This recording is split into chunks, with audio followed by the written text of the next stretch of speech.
and welcome to Bikes, Boats, and Bivouacs. Today we're going to discuss our 5 favorite things to do on the island of Key West, plus we'll give you one bonus off-item thing to do. With me discussing all this, Colonel Bob.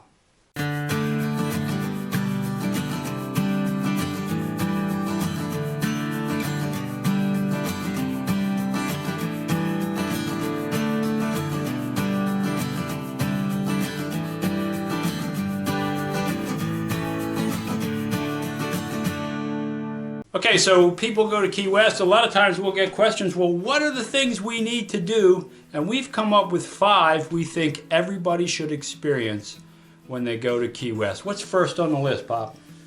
Well, Mallory Square at sunset is probably the biggest attraction, tourist attraction in there. And it's very unique, a lot of street theater at sunset. And we do watch the sunset. The ships are supposed to leave before the sunset, so you can see the sun setting. There's lots of different entertainers providing interesting shows, trying to make a living. And there's also a lot to eat down there. There's some vendors down there to grab some food. But it really is the sunset that everybody should experience if they're going to go to Key West. It is a great place to end up in the evening. And then from there, you can cruise on down Duval Street and try to hit every bar till you reach the Atlantic Ocean. Yeah. So, one of the trivia things that people don't know about Key West is that cruise ships come in the early morning and they leave by late afternoon. There's no cruise ships in there overnight. right. At Key West. So they protected that site. And of course, with COVID, that had changed. But once COVID's lifted and you start to see some of the ships come back in, they'll still be leaving. Yeah. As of now, we haven't seen a change in the way they do things. So definitely make sure you check out the sunset at Mallory Square. And the great thing about that, it's free. Yes. Doesn't cost you anything except maybe parking. Well, and you do some tipping. Right. You know, Right. Yeah, you spend your dollars in there. to the street theater people. Yeah. So really, really creative place. Great to see everybody there. So that's number 1 on the list.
Number 2. Well, the Conch train tour would be number 2, I think. That's something you have to do because, especially for when you're there the first time, because you get a tour of the island on this Conch train, and you get to know the history of the island, the architecture of the island. You just get to see what Key West is really like. It gives you a feel for the island. For the island, yeah. And you can get off and on the Conch train. Like when you pay for your ticket to get on the Conch train, you're not stuck riding that around and then coming back. You can get off the train at certain locations and then get on a different train later. So it's going to take you by a lot of the touristy places. It's going to take you past the Truman's Little White House, past the lighthouse, past Hemingway's property. So you're going to see all these really interesting places that you can check out later, or you can step off if you have limited amount of time and go visit the things that are most important to you and then get on a later train to head back to the station. And somewhere along the line, you're going to drive over and go over the highest point on the island, That's true. 14 feet. So 14 feet over near, is that near Hemingway's property? Yeah, it's over in that area. That's why he has, that house is one of the few basements in Key West, Yeah. because there's enough room to, So to drill down through the limestone. There are discounts. Don't forget to ask about discounts. There's discounts for AAA, for military, all kinds of discounts available on those tickets to make it reasonable. But it is something that is an absolute value for the dollar, just to get a feel for the island and where everything is. So we like that.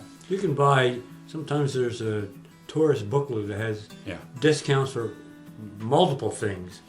Yeah, the Key full- West Passport, I think Yes, it's called. that's what it's called. So that'll get you into a number of the different museums and allow you to do probably 4 or 5 things at about a 20% discount or Yeah, so. yeah, It's a good. If you're going to spend a few days on the island, that's a good thing to look up. If not, if you have very limited time, definitely do that Conch train tour.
Next up, something we have to do.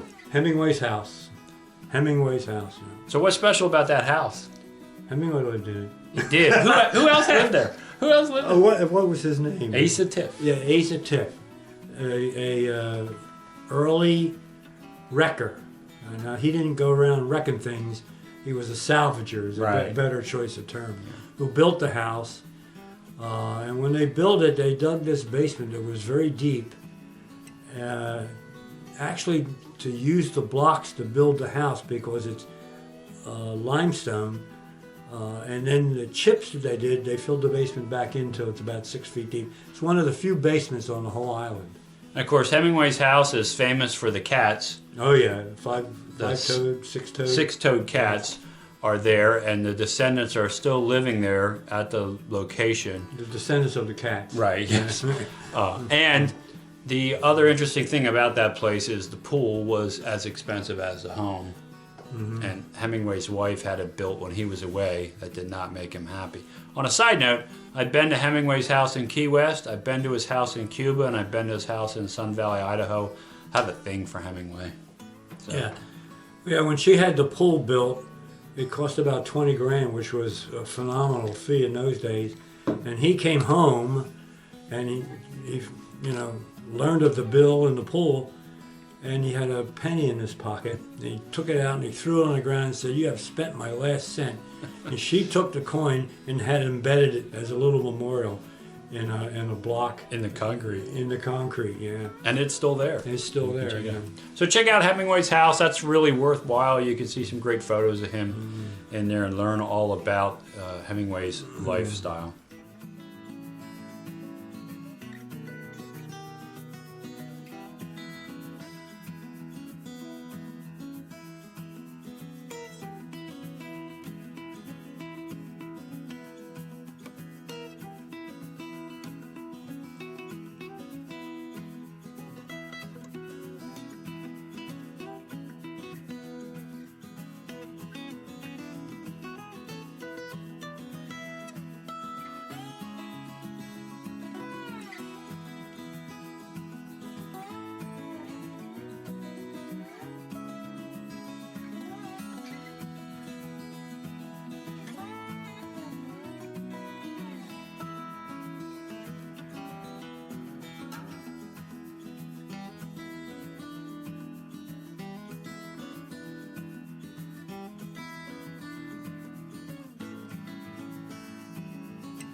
Another way we could see the island.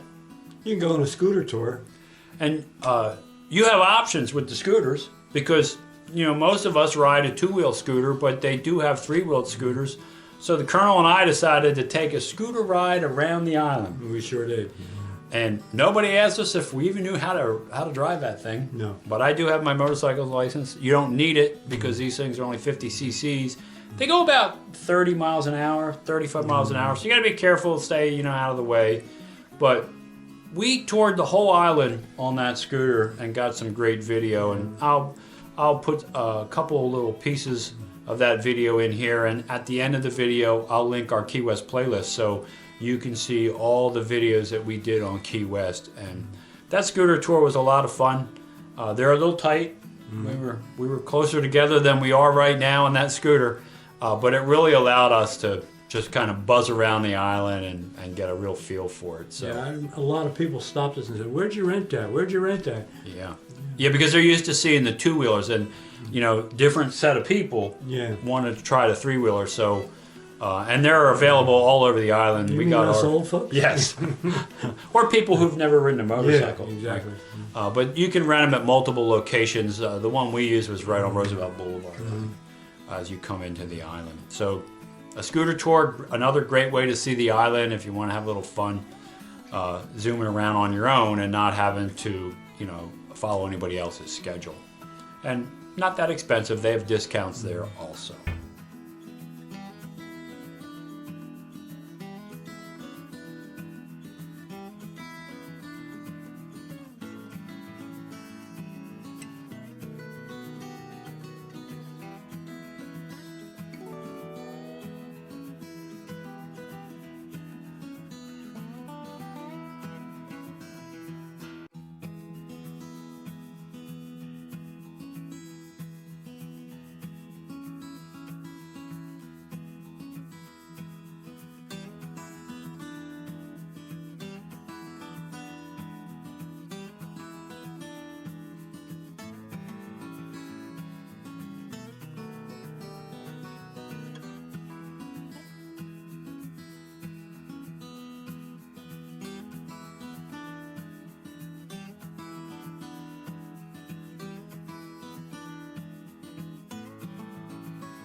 Next, Key West, is an island. It's really the only Caribbean island we can get to by car. Mm-hmm. So we do like that tropical experience. And that hasn't always been true. That's correct. Mm-hmm. But what is it everybody should try to experience if they're in Key West? Some kind of fishing, guided fishing, and there's all different kinds of opportunities. Party boats, guides, on the Gulf side, and the backwater, on the Atlantic side, out to the reef.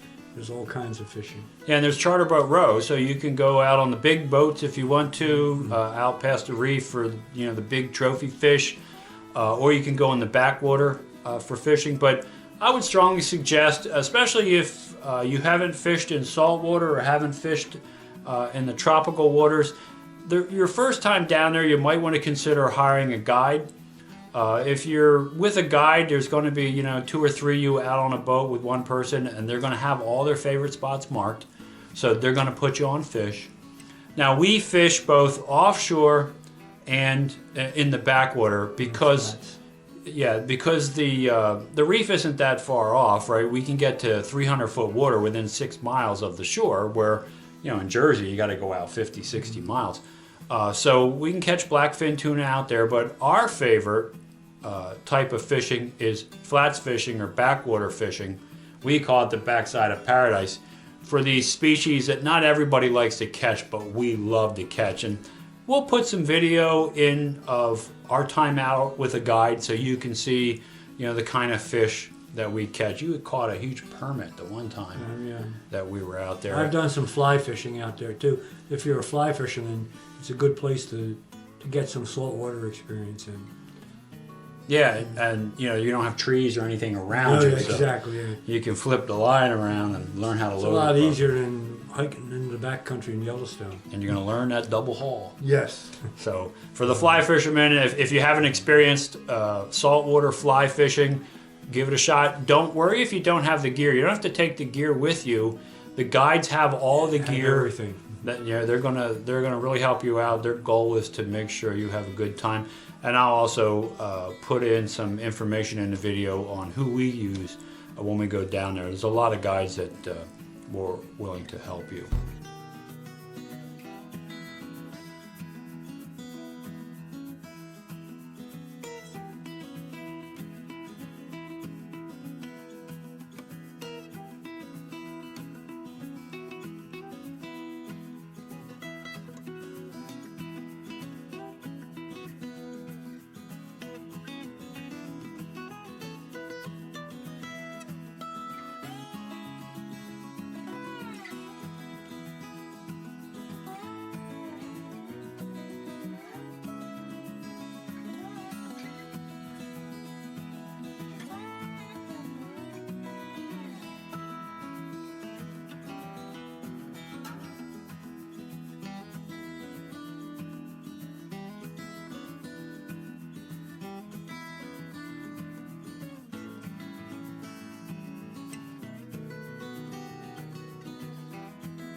That is the 5 things that we think you should do when you're on the island of Key West. But we have a bonus. Yes. If you want to go off island, and you can travel about 18 miles or so down to Sugarloaf Key in the lower Keys, what can we do down there? Go out to Sammy Creek Landing. I forget how we discovered that place. It's at the very end of Sugarloaf Key on the Atlantic side. You have to go all the way down to the end of the main road. There's a T, and you turn right, and you drive. That would be west. Yeah. Out to Sammy Creek Landing. It's a neat little park-like place with you get off the road. The road actually goes over Sammy Creek and continues on. But there's a little park there with a pavilion and so forth. It's a neat little place to go fishing. So that property was owned by a family, and the house got wiped out in a storm, and the heirs, the owners, turned it over to the county to turn it into a park. Mm-hmm. So it's where Sammy Creek meets the Atlantic Ocean.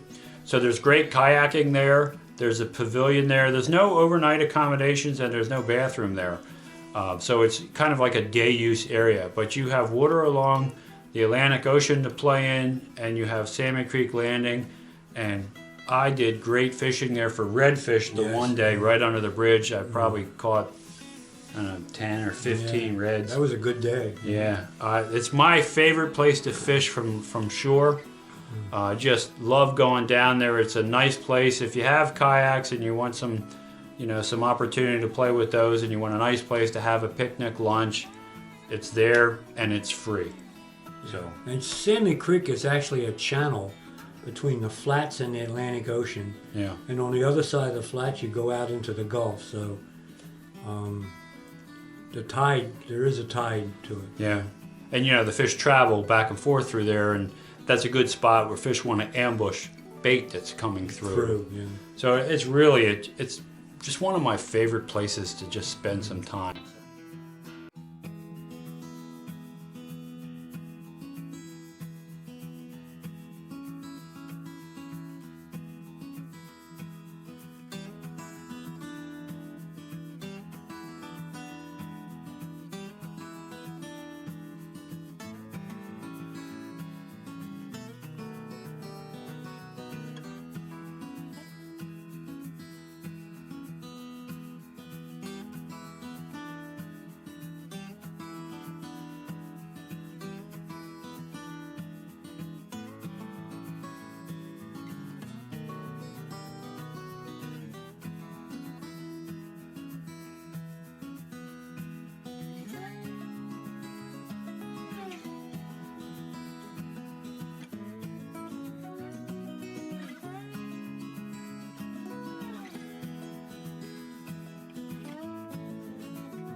Those are our 5 from Key West and your 1 off-island bonus. Things to do, things you should do Yes. when you visit Key West. So with that, we're going to toast our drink. Here's the Key West, and the next time we get back there. And all she has to offer. So remember, if you like this video, consider subscribing to the channel. It's free, it helps me out a lot. Also, if you ring that bell, you'll be notified every time we put up a new video. And give the video a thumbs up, that helps too. But more important than all that, what should they do, Pop? Go have some fun out there. Thanks for watching.